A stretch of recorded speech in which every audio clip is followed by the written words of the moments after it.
Welcome to the Wildcast podcast, coming to you from Wildcast Studios with your hosts Adam Lund and Jeremy Boucher.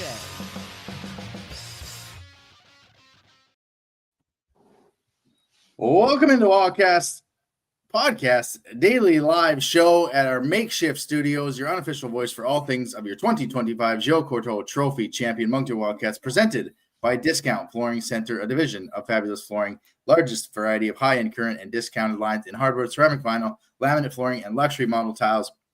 And for all you DIY out there, they got official state-of-the-art technology to give you a realistic visual of your project, located at 320 Collishaw Street in Moncton. Or give me a call at 506-859-9909. I am Adam Lund, and I am joined by your favorite co-hoster, Mr. Jeremy Boucher. How are you tonight? How's the baby update? Where are we at? So far, no baby. Doesn't look like I'll be making any spontaneous trips to Rimouski that were planned. I guess not necessarily planned, but being discussed. But nothing to report. Still on hold here. It's like the baby doesn't want to show up when you want the baby to show up, eh? Yeah, you can't just tell it to get out. Yeah. And it listens. We're still waiting. It's going to be an interesting week. I figure it'll be within the next 6 days. That's my guess. Yeah, it'll be exactly when you don't want it, and it's a little bit different than eviction. When you're doing a C-section, you can kind of plan on when you're having that. But yeah, as long as it goes good, that's all that matters. Good to see that Eric's got his little one. Got to see her first Memorial Cup game. As for Kiva, still hates car rides. Still hates them. Even though we tried to divide them up by stopping in Grand Falls, she just still hates them. As soon as she gets out of the car, she's lovely. But, yeah. Car rides. All right. I guess. What's that? She's still struggling? She's still struggling. She's not let's just say she's still struggling. She's getting better. 2-hour road trip, she only screamed for an hour and 15 minutes this time. So I would call that progress. But enough about Kiva and the babies. Let's get to why we're here. As always, you can follow us on the social medias, Twitter, Moncton Wildcast, Instagram, Wildcast Podcast, TikTok, Wildcast Podcast, and of course, as well, right here on the YouTube. Don't forget to like and smash that subscribe button. Lets us know you like what we're doing, and click that bell so you don't miss any of these every single day up until the Wildcats are officially eliminated or the other positive outcome. As well, we got all the post-game stuff. We got a guest backstage. Should we get to the guest to talk about last night? Bring him in. Let's do it. Weekly Rewind. Nope, that was the wrong button. That's what happens when you go live. Let's bring the guest in with this button. View from the other bench. And View from the Other Bench is brought to you by Alpha's Appliance Solutions. They've got the KitchenAid built-in savings event. Save $600 when you purchase any 3, $800 when you purchase any 4, $1,200 when you purchase 5 or more KitchenAid built-in major appliances. From now till June 4th, for those and any other deals, go to appliancesolutions.ca. We're going to welcome in Brandon Caputo, the founder of Armchair Sports Network and host of the Dog Pound podcast and OHL media member. Brandon, how's it going tonight?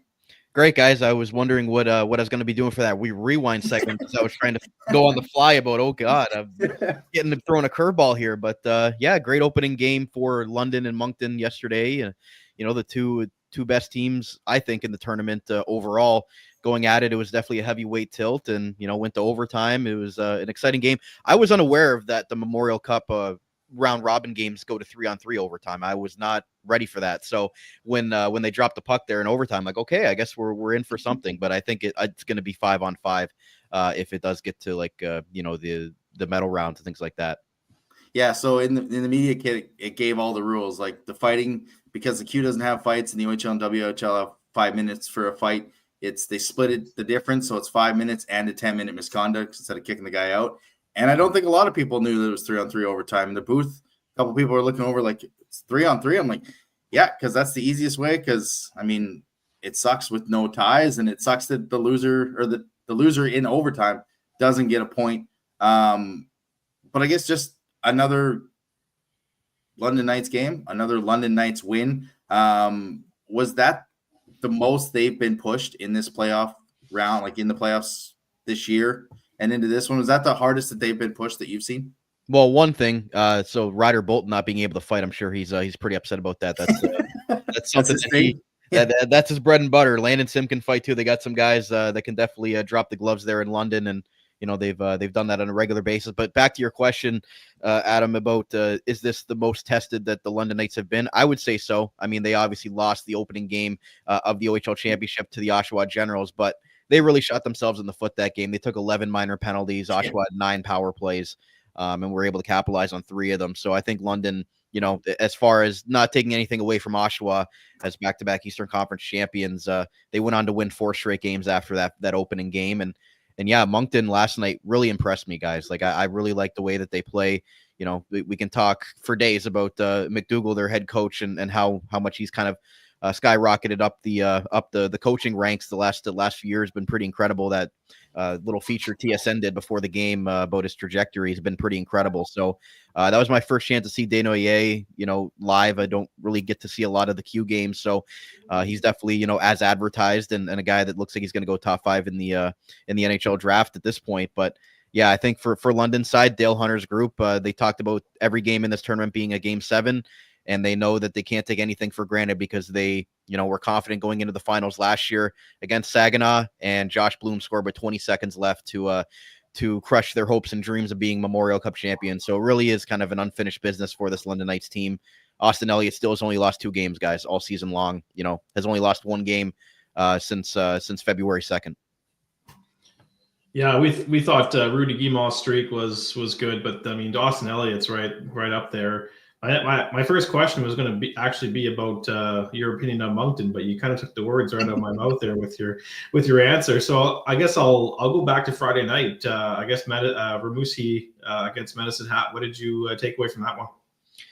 Only caught a little bit of the game, guys, going to be honest with you, but it was a low scoring game there until Medicine Hat and Rimouski kind of went back and forth there, and with Medicine Hat getting that late goal to really silence the Rimouski crowd, it was definitely, you always wonder how it's going to go when you're gauging teams that have never seen each other before. And with Rimouski, being the host, and people have their opinions on whether the host should be in it or not, but Rimouski is a quality host. They made it to the OHL or into the QMJHL finals against Moncton, so it wasn't like they were a team that went out in the first round and then waited around for 3 rounds and got in. I think Rimouski deserves to be there, but that was a good look at Gavin McKenna, guys. Could possibly go first overall, most likely go first overall in next year's NHL draft. To me, he looked fantastic, created some plays even as an underage player. So you guys saw Rimouski firsthand against Moncton all year long and in the finals. So I think it's a worthy 4 teams. Sometimes you go in and you say, there's maybe 1 or 2 teams that you say kind of lucked their way in there, which is hard to say, but especially for the host, I think Rimouski is a formidable team. Not necessarily saying that they might be at London or Moncton level, but I liked what I saw from the first 2 nights, guys. I think it's going to be a solid tournament, and all 4 teams proved why that they're in this thing, and why they deserve to be there.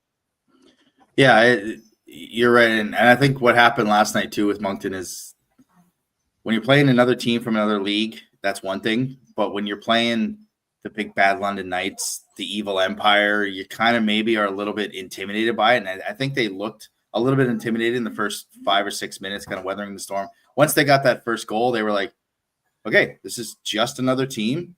We can play with these guys. And I think playing Rimouski in the finals, who loaded up with arguably the same amount of talent that we had, I think definitely benefited them.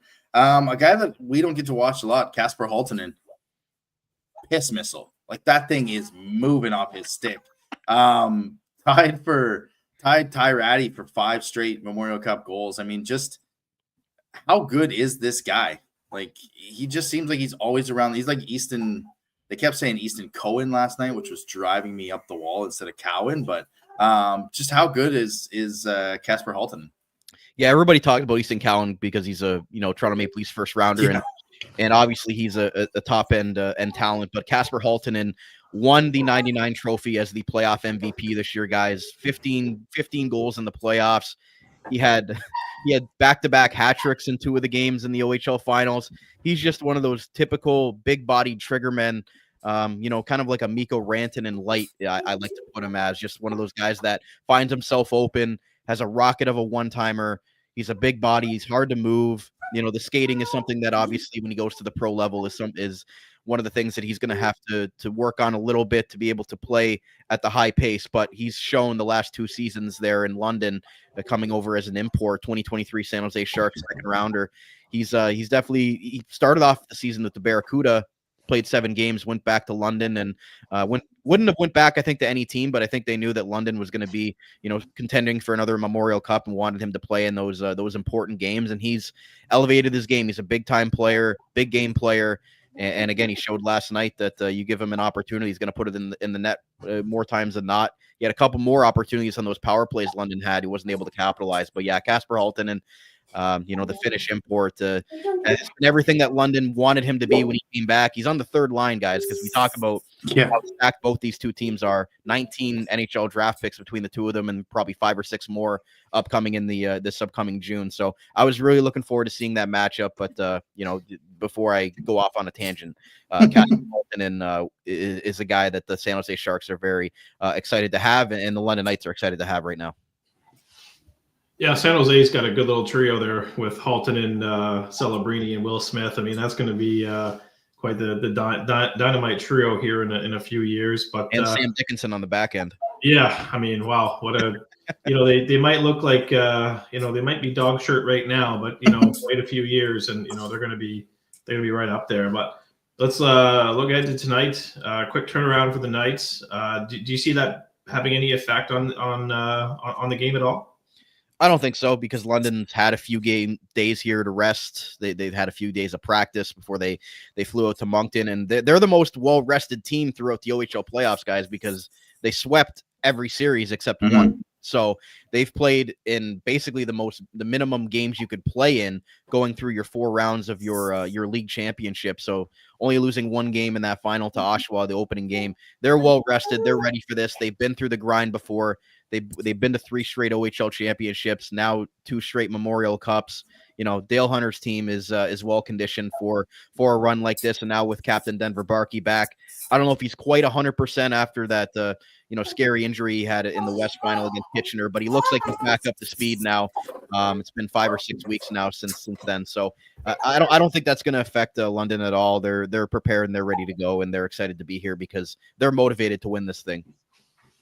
Yeah, they looked at it. Looking back, I'm like, I really wish they would have won last year, because maybe they wouldn't have got all these NHL prospects back, and maybe they wouldn't be here. But I mean, if there's a tournament you're going to buy tickets to, or you're going to be able to cover, getting to see Gavin McKinnon, getting to see London Knights, you couldn't add your own team. You couldn't ask for a better tournament to cover there. So again, Brandon, thanks for jumping on our first Wildcast Daily show. For those that are watching this now and want to continue to find out if they're Sabres fans or if they want to just continue with some OHL coverage, where can they find you and how can they find you?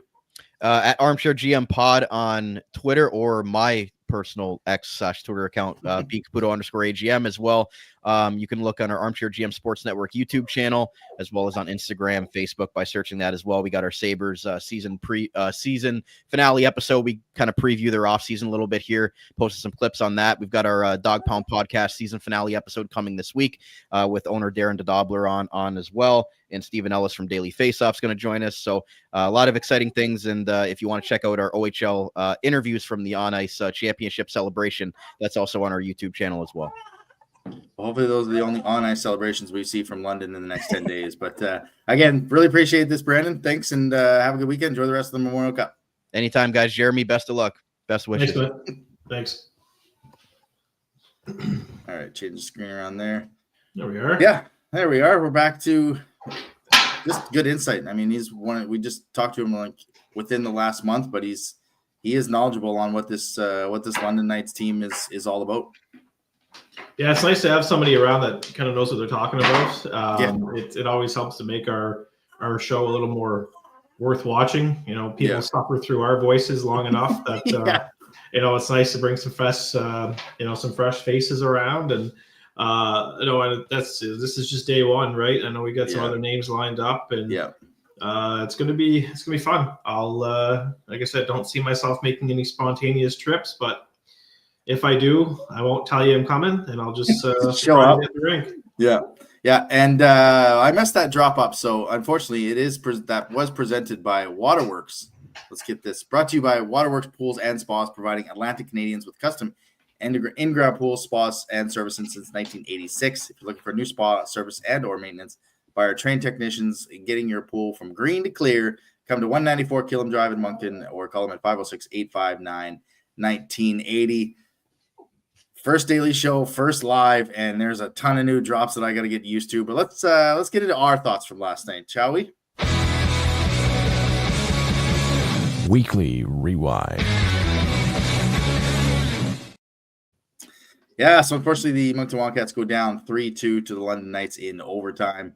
Unfortunately, there's no points for them in the overtime. So London and Medicine Hat are now 1-0, and Rimouski and Moncton are 0-1. I guess just your initial thoughts on what you thought from this team last night against London. Yeah, I mean, I don't think they played their best game, which is, I mean, when you're playing against the London Knights and you say that the Wildcats didn't play their best game, but only lost by a goal in overtime for that matter, I think it's a positive. Yeah. If you look at a team like London, the chance to beat them twice in 10 days, that's probably not going to happen. And so, I think not to say that I was expecting them to lose last night or wanted them to lose last night, but if we're facing them on if we fast forward next Sunday, we're against them in the championship game, and we beat them on night 2 of the Memorial Cup. I don't think we're beating them again on next Sunday, right? So it's they didn't have a great third period. London dominated that third period. I think if Moncton plays their game in the third period, they're probably winning that game in regulation. So it's they had their opportunities.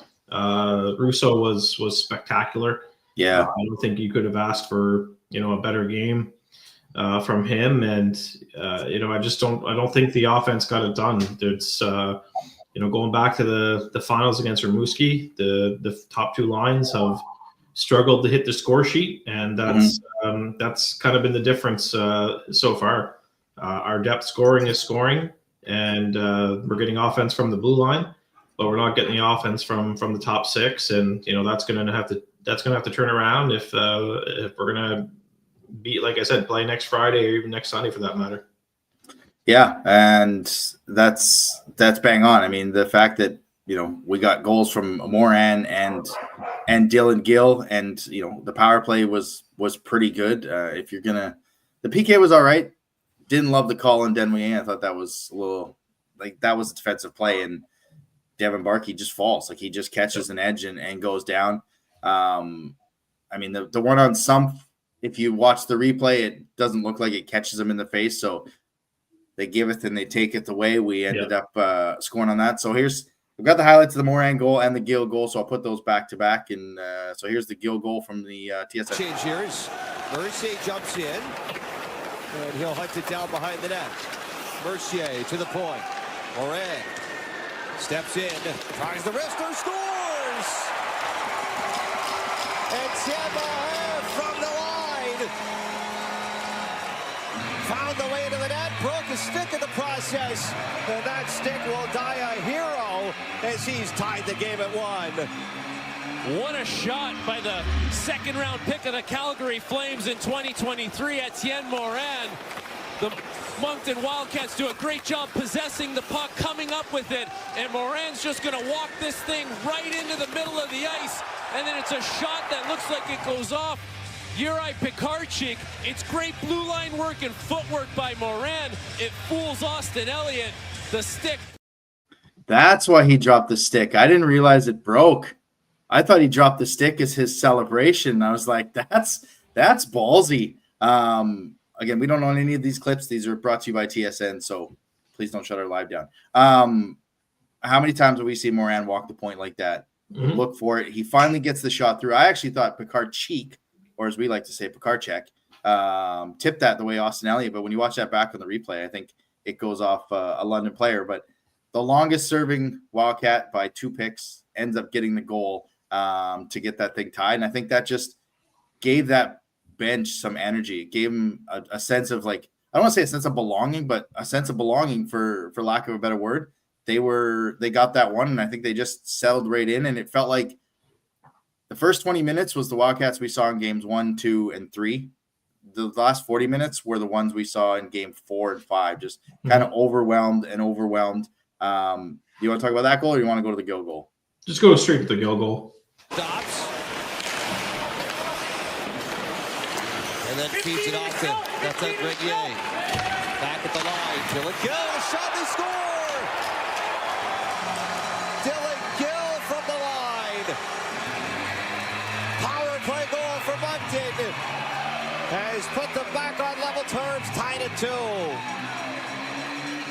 Give an assist to Matisse Rousseau, the overage goaltender, because watch what he does here. It's a hot shot by Easton Cowan, but he's going to play the puck, no whistle. He advances it the other way, and that leads to the Moncton Wildcats goal. They establish their presence in the offensive zone, and once they start moving this puck around, it's the shot from the point, some traffic in front of Austin Elliott, but the Dylan Gill shot beats Elliott clean. Matisse. I was glad that Coronado talked about Matisse Rousseau. Like, we all know his puck ability. He did score a goal in the queue, but that whole play is set up by him catching it. They showed it there and rallying it up to Alex Mercier. And the view from the press box that I had was looking directly at that goal, and he literally had that much of the corner. Like, I knew exactly where he was shooting. I think Elliott thought Gabe Smith was going to tip it, but the live post game last night, people were like, "Where are the forwards? What were they doing?" All our points were. They were getting in front of Austin Elliott's eyes, and that's what you need to do. Like, if our defense is going to start putting pucks on net and they're not going to get blocked and the goalie can't see it, that's a good recipe. They look like they, in their kind of pre-scouting, could go low to high because London plays a lot of man-to-man defense. So that's exactly what they did. Now, Gill was a power play goal, but it looked like they were going low to high and get in front of Elliott's eyes, and both goals I don't think he saw it, and it turned into success for the Wildcats from the point.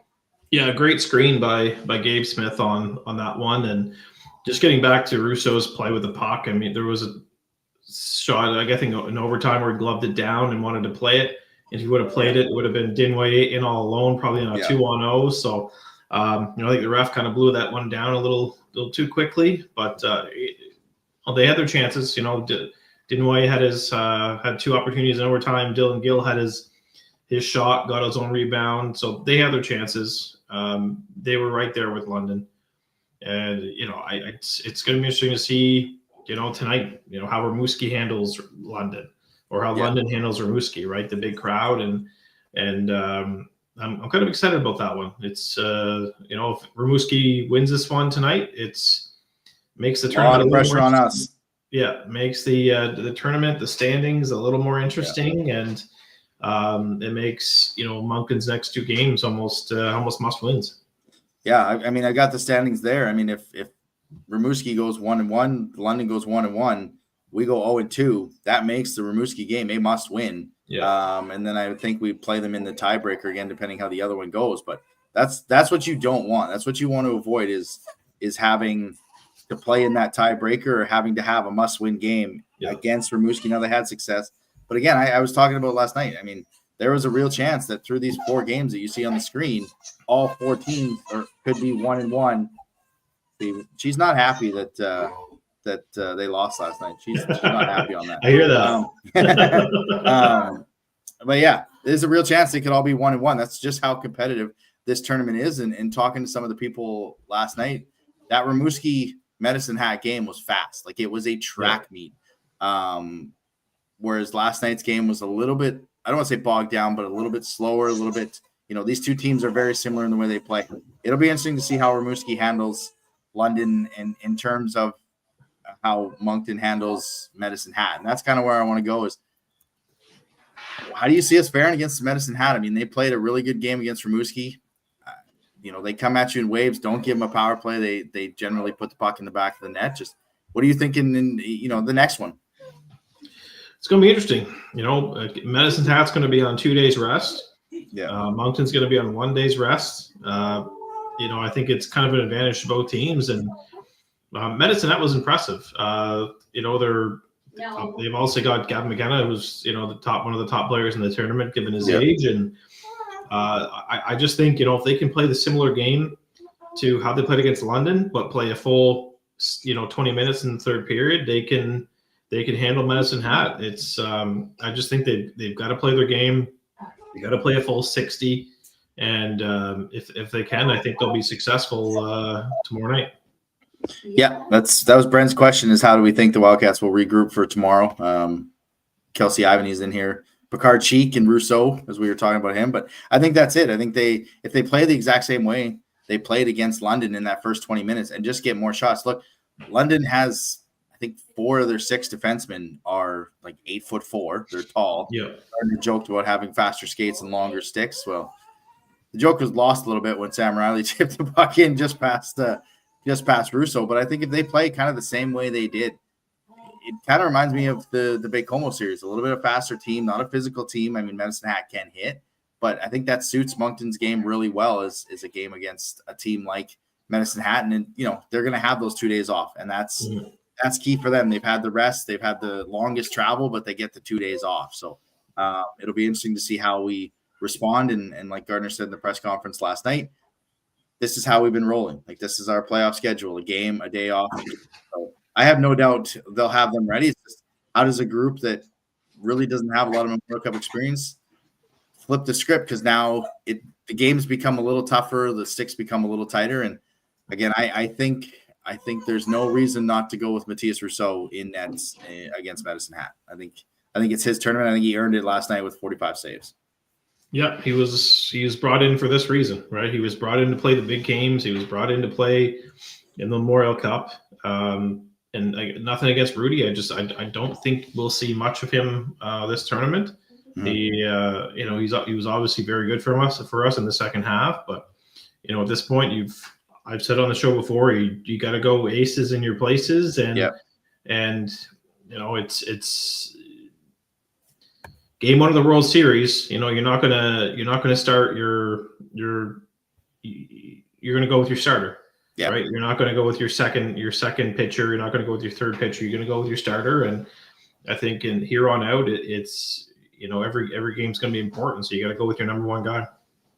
Yeah. You got to go with the guys that brought you here. And again, if it is Rudy, 100% confidence in him to get a W.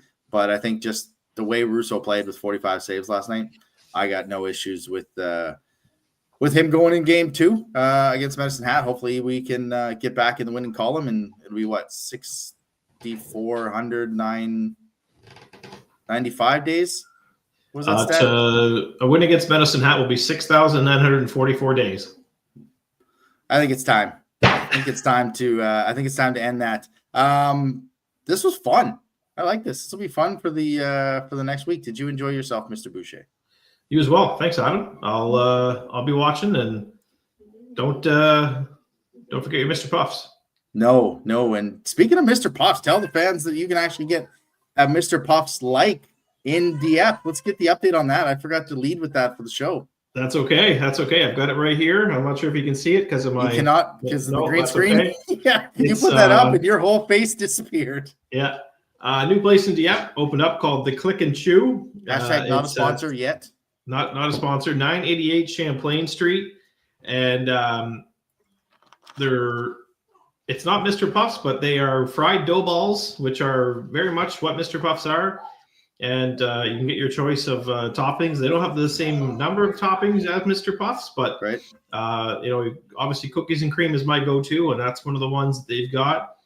And so between yesterday, I probably ate about 16 of them, and it was very good. They've got some delicious chocolate chip cookies, homemade chocolate chip cookies, gluten-free brownies.